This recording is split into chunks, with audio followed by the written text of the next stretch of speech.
School teacher recruitment examination का form release हो चुका है। स्कूल टीचर के लिए एक नया वैकेंसी निकला है, जिसके लिए आपको स्कूल टीचर रिक्रूटमेंट एग्जाम को क्वालिफाई करना होता है। एप्लीकेशन फॉर्म 10 फरवरी 2024 से स्टार्ट हुआ है और ये 23 फरवरी 2024 तक चलेगा।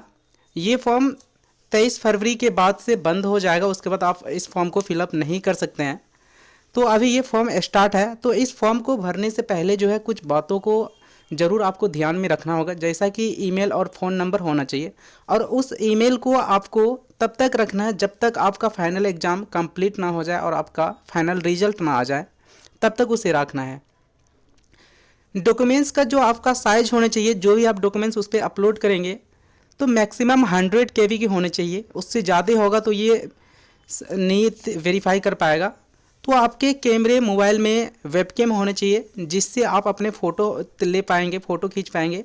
और बैकग्राउंड जो है वाइट होनी चाहिए। जब भी आप फ़ोटो क्लिक करेंगे फॉर्म फिलअप करने के टाइम में, तो आपके बैकग्राउंड वाइट होनी चाहिए।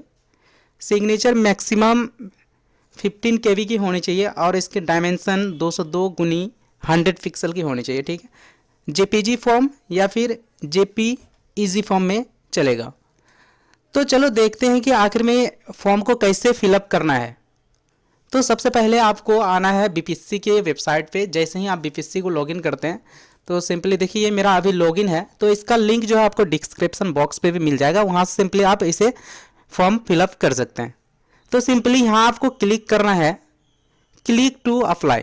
क्लिक टू अप्लाई के ऊपर जैसे ही आप क्लिक करते हैं तो देखिए कि आपका ये फॉर्म ऑन हो चुका है। इसके पहले आप रजिस्टर भी कर लीजिएगा, क्योंकि रजिस्टर करने के बाद आपको यूज़र आईडी और पासवर्ड मिल जाता है, उससे आप अपने आपको लॉगिन इस पर कर पाएंगे। तो सिंपली चलिए, इस पर आपको डालना है इंटर फर्स्ट नेम, कैंडिडेट का फर्स्ट नेम होना चाहिए, उसके बाद मिडल नेम, उसके बाद है लास्ट नेम। तो ये फिलअप करने के बाद उसके बाद है फादर्स नेम, अपने पिताजी का नाम, हस्बैंड्स नेम, अगर लेडी है तो अपने हस्बैंड के नाम दे सकते हैं, नहीं तो इसे ऐसे ब्लैंक ही छोड़ देंगे। अब देखिए कि ये स्टार जो है, जिस पे भी ये रेड कलर का स्टार लगा हुआ है, ये कंपलसरी है, इसे फिलअप करना ही है। जैसे यहाँ हस्बैंड्स नेम है तो उस पर स्टार लगा हुआ नहीं है, मतलब ये कंपलसरी नहीं है। तो नीचे स्क्रॉल करने के बाद यहाँ देखिए इंटर मदर्स नेम, अपने माता का नाम डालना है। उसके बाद देखिए कि यहाँ सेलेक्ट आईडी टाइप, कोई भी एक आईडी आपको सेलेक्ट करना है, जैसे आधार कार्ड नंबर या फिर पैन नंबर या फिर ड्राइविंग लाइसेंस नंबर, कोई भी आप सेलेक्ट कर सकते हैं। जैसे यहाँ आधार कार्ड आपके पास है तो आधार कार्ड, पैन कार्ड है तो पैन कार्ड, ड्राइविंग लाइसेंस है तो ड्राइविंग लाइसेंस। थोड़ा स्क्रॉल करने के बाद अब देखिए, जो भी आप यहाँ सेलेक्ट करेंगे, जैसे आधार कार्ड सेलेक्ट करेंगे तो यहाँ आपको अपलोड करना है आधार कार्ड का फोटो, ठीक है। आपको आधार कार्ड का फोटो क्लिक करके उसे PDF फॉर्म में कन्वर्ट कर लेना है। तो इसे आप यहाँ से सिंपली अपलोड कर सकते हैं, देखिए डायरेक्टली आप यहाँ से अपलोड कर सकते हैं, ठीक है। इसे जैसे ही आप अपलोड करते हैं थोड़ा नीचे आप आ जाएंगे, उसके बाद है are you citizen of India, क्या आप इंडियन सिटीजन है तो यस कर देंगे, अगर नहीं है तो नहीं। तो आर यू परमानेंट रेजिडेंट, तो परमानेंट है तो परमानेंट, अगर परमानेंट नहीं है टेम्प्रोरी है तो नो कर देंगे, ठीक है। उसका do you belong to any reserve category, आप कोई रिजर्व कैटेगरी से बिलोंग करते हैं तो मान के चलो मैं करता हूं तो यस करूंगा। उसके बाद if yes then select the category code, तो कौन सी कैटेगरी से आप बिलोंग करते हैं यहाँ से आपको सेलेक्ट कर लेना है, ठीक है। ये जैसे ही आप सेलेक्ट करते हैं उसके बाद देखिए थोड़ा नीचे आने के बाद यहाँ आपसे कुछ आपके पर्सनल डिटेल्स यहाँ पूछ रहा है। जैसे मैरिटल स्टेटस में आपको सेलेक्ट करना, अगर शादीशुदा है तो मैरिड या फिर अनमैरिड, या शादीशुदा नहीं है ट्रांसजेंडर है तो अदर में सेलेक्ट कर लेना है, ठीक है। नेक्स्ट है मेल या फीमेल, जो भी है तो वो सेलेक्ट कर लेना है। उसके बाद are you a grandson या फिर granddaughter of freedom fighter as per advertisement, है तो यस या फिर नो, तो इसे नो ही हम रखेंगे, ठीक है। उसके बाद are you person with benchmark disability PWBD, है तो यस या फिर नो। अगर किसी तरह की डिसेबिलिटी है, कोई इशू है आपके पैर में, हाथ में, कहीं कोई इशू है तो यस क्लिक करेंगे। उसके बाद देखिए कि अगर डिसेबिलिटी है तो आपको यहाँ सेलेक्ट करना है किस एंगल से डिसेबिलिटी हैं आप, ठीक है। तो जैसे या फिर आपको देखने में, सुनने में और फिर मेंटलिटी किसी भी तरह की अगर दिक्कत है तो उसने आपने क्या करना है, सेलेक्ट करना है। अगर किसी को देखने में दिक्कत है या विजुअल जो भी है तो वो आपको सेलेक्ट कर लेना है। उसके बाद जैसे ही आप इसे सेलेक्ट करते हैं, थोड़ा नीचे आने के बाद यहाँ पूछ रहा है are you an ex serviceman. आप कोई पहले कहीं ऐसे जैसे आर्मी, नेवी, एयरफोर्स कहीं आप काम कर चुके हैं? अगर पहले से किसी में अब अगर आप कार्यरत थे, अगर सर्विस प्रोवाइड कर रहे थे तो आपको यस सेलेक्ट करना है। यस देखिए यहाँ जैसे ही यस सेलेक्ट करेंगे उसके बाद यहाँ से आपसे पूछा जा रहा है inter ex serviceman certificate details. अगर थे तो आपके पास सर्टिफिकेट होगा तो उसका डिटेल्स एंड इश्यू डेट यहाँ आपको फिलअप करना है। अगर नहीं है तो नो क्लिक करना है, उसके बाद कुछ भी फिलअप नहीं करना होगा। उसके दूसरे है पंचायती राज संस्था एवं नगर निकाय संस्थान अंतर्गत नियुक्त एक एवं कार्यरत शिक्षक। अगर पहले कोई आप शिक्षक थे किसी पंचायती राज संस्था या फिर किसी नगर निगम निकाय के द्वारा नियुक्त किया गया, आप कहीं शिक्षक थे तो यस सेलेक्ट करना है। अगर जैसे ही यस आप सेलेक्ट करेंगे उसके बाद डेजिग्नेशन, इंटर स्कूल, यहाँ ऑफिस आपका जो स्कूल है वो कहाँ था, सारी चीज़ यहाँ आपको सेलेक्ट करना है। उसके बाद डिस्ट्रिक्ट सेलेक्ट करना है। अगर पहले से आप टीचर नहीं थे तो यहाँ नो सेलेक्ट करना है।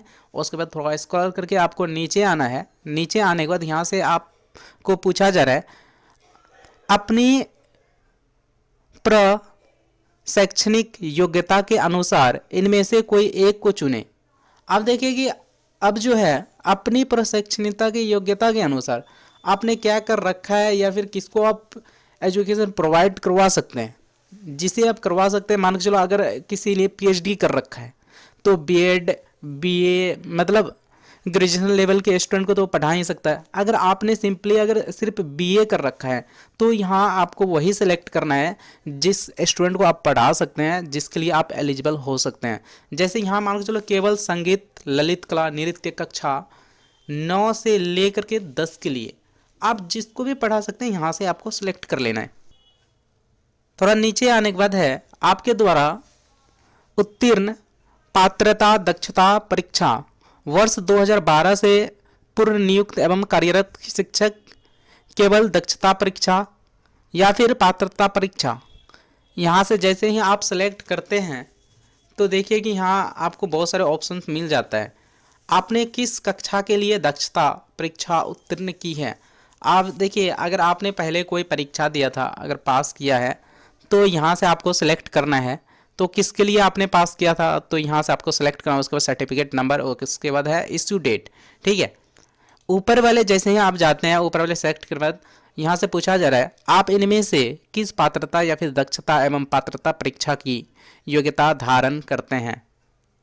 अब यहाँ से आपको किसी एक को क्या करना है कि सिलेक्ट कर लेना है। जैसे ही आप किसी एक को सिलेक्ट करते हैं तो उसके बाद थोड़ा स्क्रॉल डाउन करके आपको नीचे आना है। जैसे थोड़ा नीचे आएंगे ना, अब देखिए यहाँ ये है सर्टिफिकेट। आपके पास जो भी सर्टिफिकेट होंगे जिसे आप सेलेक्ट किए तो उस सर्टिफिकेट का यहाँ फ़ोटो आपने अपलोड करना है। फ़ोटो अपलोड करने के बाद ये कंप्लीट हो जाएगा, वेरीफाई होने के बाद ये सक्सेस होगा। उसके बाद थोड़ा नीचे आना है। यहाँ से पूछा जा रहा है कि आप इनमें से किस विद्यालय अध्यापक की अनिवार्य अर्हता रखते हैं। तो शिक्षा विभाग के विद्यालय अध्यापक पद के लिए या फिर कल्याण विभाग के अनुसूचित जाति या फिर अनुसूचित जनजाति वर्ग विद्यालय अध्यापक के लिए। तो आप जिसके लिए अपने आप को रखना चाहते हैं तो यहाँ से आपको सेलेक्ट करना है। जैसे मान के चलो यदि आप शिक्षा विभाग के विद्यालय अध्यापक के पद के लिए अगर जाना चाहते हैं तो यहाँ से आपको इसे सेलेक्ट करना है। या फिर किसी कल्याण विभाग में जाना चाहते हैं, अनुसूचित जनजाति या फिर वर्ग विद्यालय के अध्यापक के लिए अगर जाना चाहते हैं तो सेकेंड वाले ऑप्शन को आपने सेलेक्ट करना है। या फिर दोनों को आप सेलेक्ट कर सकते हैं, इसमें कोई इशू नहीं है। ठीक है, उसका थोड़ा नीचे आना है। देखिए लैंग्वेज क्वालिफाइंग पार्ट 1 मैंडेटरी, ये जो है वैसे भी मैंडेटरी है। तो यहाँ से किसी एक सब्जेक्ट को आपने सेलेक्ट करना है, उर्दू, बंगला या फिर हिंदी, किसी एक को आपने सेलेक्ट कर लेना है। सेलेक्ट करने में तो उसके बाद यहाँ से आपको पूछा जा रहा है आपका डेट ऑफ बर्थ। यहाँ आपने डेट ऑफ बर्थ फिल करना है। डेट ऑफ बर्थ जैसे फिल करेंगे तो फिर उसके बाद थोड़ा स्क्रॉल डाउन कर लेना है। आपसे पूछा जा रहा है आपका कोरेस्पोंडेंस एड्रेस। तो ये देखिए कोरेस्पोंडेंस एड्रेस का मतलब होता है कि कहीं आप दूसरे जगह अगर रहते हैं, ठीक है, आपका मानो चलो विलेज है या फिर आपका डिस्ट्रिक्ट है अररिया और आप पूर्णिया में जाके रहते हैं तो पूर्णिया आपके लिए हो गया कोरिस्पोंडेंस एड्रेस, और परमानेंट वो होता है जो आपका जन्म स्थान है, वो आपका परमानेंट है जहाँ आप हमेशा के लिए रहते हैं। तो यहाँ से आपने ये डिटेल्स फिल करने, या फिर as it is same to same आप यहाँ से फिल कर सकते हैं, ठीक है, इसमें कोई इशू नहीं है। दूसरी है have required essential qualification criteria for this post as mention in the advertisement, for the details please read the advertisement carefully.